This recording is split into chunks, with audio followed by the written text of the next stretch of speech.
Bienvenue dans Ceux qui font, le podcast de Care News qui valorise les actions des associations pendant la crise sanitaire, économique et sociale que nous traversons.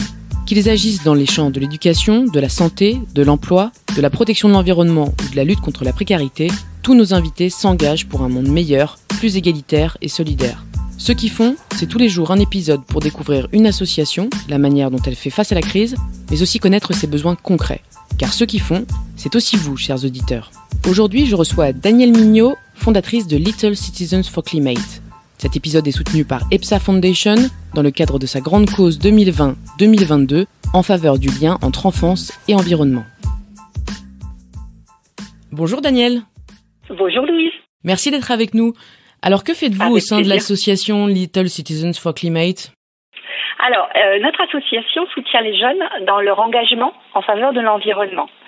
Donc, c'est une association qui est représentée par des jeunes ambassadeurs qui sont originaires du monde entier, de France, mais aussi de Suisse, du Bangladesh, du Panama, d'Égypte, etc. En fait, on a 3 missions. On s'est donné 3 missions qui sont agir, échanger, apprendre.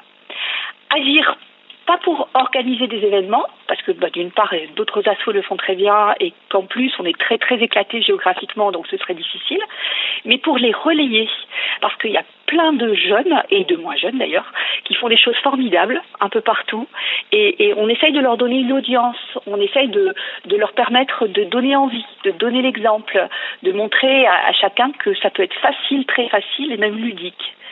Ensuite, échanger, parce que mettre en relation ces jeunes, c'est souvent des jolis moments. Quand on entend parler des jeunes qui sont de continents différents, de leurs regards, de leurs ressentis, de leurs expériences sur ces sujets, c'est souvent, ce sont des leçons. Et enfin, apprendre, parce que on ne peut pas faire une transition si on n'est pas convaincu. Et pour être convaincu, il faut comprendre les enjeux. Et pour ça, rien ne vaut la sensibilisation. Sensibiliser, c'est expliquer, sans jamais stigmatiser ni culpabiliser. C'est faire en sorte que chacun s'approprie ces sujets à sa façon, à son rythme. Et je pense que c'est vraiment nécessaire si on veut avancer. Et alors, ces jeunes agissent partout dans le monde. Quels projets, par exemple, ont-ils inventé ? Par exemple, c'est le plus connu en ce moment, c'est RAF à Paris, qui a entrepris de dépolluer la Seine avec un aimant. Il y passe ses week-ends. C'est quelque chose de fabuleux. On a aussi, dans le même genre, on a Rosalie à Lyon qui fait des opérations de ramassage. Elle accroche des sacs poubelles dans les arbres avec des flèches à la craie sur les trottoirs pour dire aux gens, c'est là-dedans qu'il faut mettre vos déchets. On a aussi d'autres, comme Nazli par exemple en Égypte, elle a un double handicap, la pauvre, parce c'est une fille et c'est une enfant. Donc dans un pays tel que l'Égypte, où il y a quand même un patriarcat qui est fortement ancré dans les traditions, c'est difficile pour elle de se faire entendre.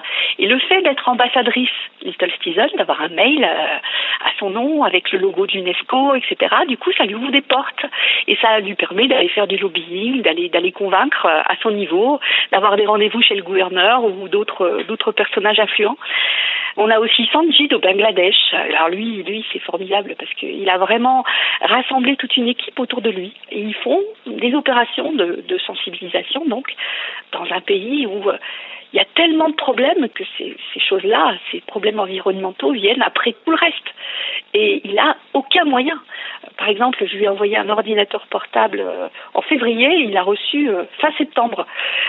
C'est pour vous dire à quel point ils n'ont pas de poste, ils n'ont pas de système de banque, etc. pour recueillir les fonds. Enfin, tout est difficile chez eux. Oui, et donc partout dans le monde, malgré tout, ces jeunes s'engagent, sont créatifs, font preuve d'une énorme créativité, impressionnent aussi les adultes. Et donc ce mouvement des Little Citizens for Climate est mondial, mais la crise sanitaire l'est aussi. Alors quel a été son impact sur votre activité ? Alors, on sent bien que les gens sont préoccupés par la crise sanitaire et la crise économique. Mais pour autant, il ne faut surtout pas faire passer le problème écologique au second plan parce que l'urgence est là et ce n'est pas une option. Paradoxalement, on sent que les gens sont d'accord. Mais pour eux, les choses ne sont pas concrètes alors que les difficultés de leur quotidien, si. Mais c'est ça qui est dangereux, justement. Ils ne peuvent pas toucher du doigt. Pour eux, ce sont des concepts. Et pourtant, tout est lié. Par exemple, la Covid et ses origines, c'en est bien la preuve. C'est la déforestation, dans le but d'étendre des zones d'agriculture, etc. Ça a bouleversé les écosystèmes, ça a mis en contact des animaux sauvages avec des hommes. Et des pandémies, il y en aura d'autres. Mais les gens ne font pas forcément le lien entre ce qui se passe en ce moment et l'origine de tout ça. C'est la même chose avec l'économie. Quand on parle avec les chefs d'entreprise, globalement, ils sont quasiment tous d'accord pour dire individuellement que le réchauffement climatique, c'est un problème. Majoritairement, ils ne sont pas climato-sceptiques. Mais pour autant, les diktats économiques n'ont pas changé. On parle toujours de croissance, on parle toujours de mondialisation. La plupart des économistes sont incapables de changer les paradigmes et de construire d'autres modèles. Alors que les schémas de réflexion actuels sont obsolètes. On en est toujours encore là, à cette espèce de grand clivage entre la perception qu'ont les gens de la situation et la difficile application au quotidien. C'est vraiment paradoxal. Et donc ces jeunes incarnent ce monde d'après qui prendra en compte les problématiques environnementales? Ah mais complètement. Par exemple, on a une entreprise qui nous a sollicité, il y a une de nos jeunes qui va aller intervenir lors de leur assemblée générale en ouverture pour présenter le regard d'une fille de 17 ans aujourd'hui sur ces sujets-là, face à une entreprise dans laquelle elle va peut-être postuler dans un second temps. Donc on est quand même régulièrement sollicité pour faire passer comme ça la parole des jeunes. Un jeune qui vous fait part de ses inquiétudes, qui s'interroge sur son avenir, ça peut pas laisser indifférent. Les gens ont des enfants, ils en connaissent, et ça remue forcément, ça interpelle, ça questionne. Bien sûr. Et ces enfants partout dans le monde ne vivent pas tous de la même façon la crise sanitaire, économique et sociale. Comment est-ce que vous adaptez votre activité auprès de ces jeunes à leur situation aussi? La particularité de notre association, c'est qu'on fonctionne par la force des choses quasi exclusivement sous forme numérique. On n'a pas le choix. On peut pas on n'a pas les moyens de prendre l'avion de faire en sorte de nous. Et puis bon, écologiquement parlant, c'est pareil. Ce serait pas une solution. Donc on intervient sous forme de vidéoconférences, etc. Et on essaye de les encourager. On essaye toujours d'être auprès d'eux. On essaye de faire en sorte que rien ne soit impossible. Quand ils arrivent avec un projet, souvent, c'est une idée. C'est quelque chose qui paraît difficile à mettre en œuvre. Et on fait en sorte de jamais reculer, de jamais dire bah non, c'est pas possible, c'est trop compliqué, ça va pas le faire. On essaye d'y aller quand même. Alors souvent, ça donne un joyeux bazar, mais c'est pas grave. L'enthousiasme, c'est le meilleur des moteurs. Donc on est à leur côté. Toujours. Et même si, quelquefois, le projet fait pchit, c'est jamais perdu parce qu'on rebondit sur autre chose. On a un drive collectif, un cloud sur lequel on stocke tout ça et tout le monde travaille en collectivité. Alors, on a les projets en cours, les archives sur les projets passés, les projets, etc. Et tout ça, on met des choses en relation, on fait rebondir les sujets sur d'autres sujets. On essaye de créer des liens, de faire des ponts, de créer des groupes de travail aussi pour qu'ils puissent gérer des projets ensemble. C'est très formateur pour eux. Et alors, comment peut-on vous aider, Daniel, vous et les petits citoyens pour le climat? La tâche est immense. La tâche est immense et pour sensibiliser, nous voulons mettre à disposition le plus possible de contenu pédagogique, ludique, intéressant, sourcé, surtout sourcé. C'est indispensable. Et pour les produire, nous avons besoin de bénévoles, car nous proposons l'intégralité de notre travail en open source. Donc, nous avons besoin de graphistes, de traducteurs, de community managers. On a besoin de mentors, d'animateurs pour nos ambassadeurs et nos jeunes. On a besoin de gestionnaires de projets. Alors, il faut savoir que tout le monde peut venir publier chez nous. Notre association est participative. Et j'en profite pour faire aujourd'hui un appel à bénévoles et à contributeurs.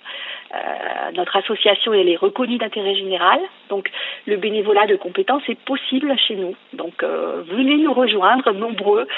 Vous allez voir, c'est une belle aventure. Même si vous n'êtes pas scientifique, même si vous n'avez pas de connaissances particulières, mais toutes les compétences sont les bienvenues. On trouve toujours des choses à faire ensemble. Et puis, nous avons aussi besoin de moyens financiers. Parce que c'est quand même le nerf de la guerre, l'argent, malheureusement. Et il faut bien parler d'argent pour tourner nos vidéos, pour aller à la rencontre de scientifiques, etc. On est très souvent sollicité, par exemple, par des étudiants qui sont à la recherche de stages. Et on a besoin de moyens pour pouvoir les rémunérer. On y tient, d'ailleurs, parce que c'est important de permettre aux jeunes de se faire une première expérience dans des domaines qui souvent les passionnent et qui donnent du sens à leurs études. On les incite à faire part de leur expérience sur des CV internationaux par l'intermédiaire d'Europass, par exemple, qui est un outil formidable et qui permet d'optimiser chacune des actions pour en faire une compétence.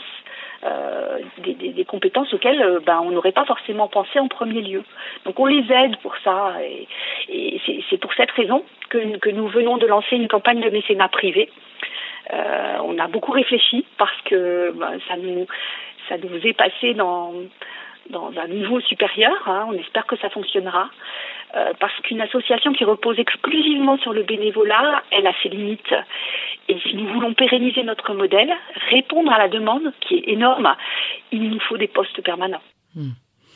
Donc si je résume, vous avez besoin de dons, mais aussi de bénévoles qui pourront aussi agir auprès de vous à distance. Je précise que pendant le confinement, vous pouvez aider l'association Little Citizens for Climate depuis chez vous.